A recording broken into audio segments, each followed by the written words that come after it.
Back in Photoshop again, and I already have my adjustment layers. I'm happy. I cropped the image. I'm happy about that. Yay. Ready to move on. Here's the problem. I'm going to zoom in, Command plus. What are all these? Look at that. I've got all these dust and scratches. Yuck. Yuck. Got to get rid of these. I feel like they're just ruining the image. So let me show you how to fix this up. All right. There are my layers. I'm going to go to my background layer, which is the actual image, and I am going to drag it down to this button here and make a copy of it. The reason why you want to make a copy of this is because sometimes this can go horribly wrong. Now there's a couple ways to do this, but I'm going to show you my favorite first. This is called the clone stamp tool right here, and the way it works is it's kind of like a brush. If I just grab it, by the way, and click anywhere, you're going to see it says could not use the clone stamp tool because the area to clone has not been defined. You need to option click to define a source point. What? Okay, let me explain. So if I hold down the option key, I get a little, looks like a target almost. Click, and if I come over here and I start drawing, you can see I'm getting an exact copy of what I had over here.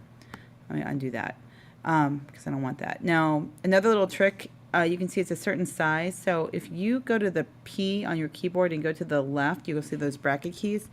The left bracket key can make your clone stamp smaller, and the right bracket key can make it larger.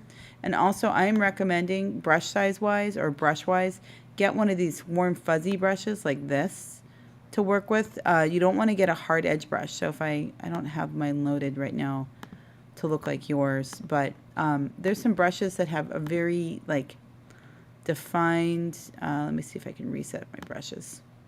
Yeah. I'll say okay. So don't get one of these. Get one of these fuzzy brushes. I call them warm fuzzy brushes. All right. Oops. Edit, undo, clone stamp. So now that I have that, I'm going to make this just a little bit larger than this dust and scratch.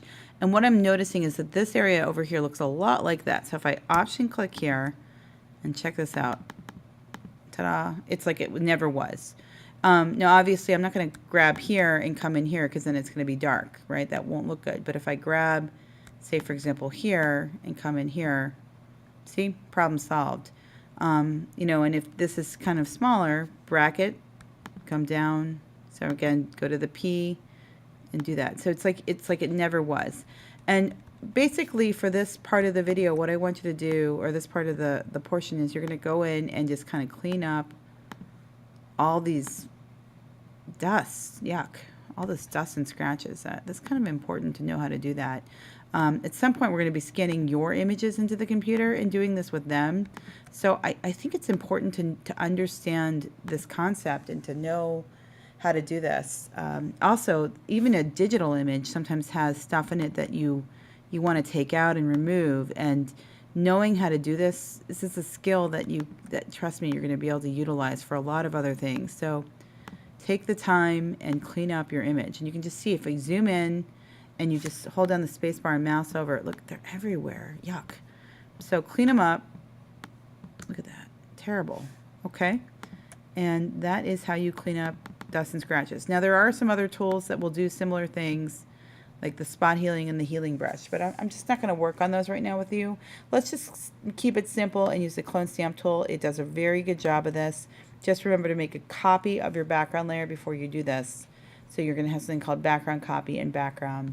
And don't forget, of course, to save often so you don't end up losing all this work that you created.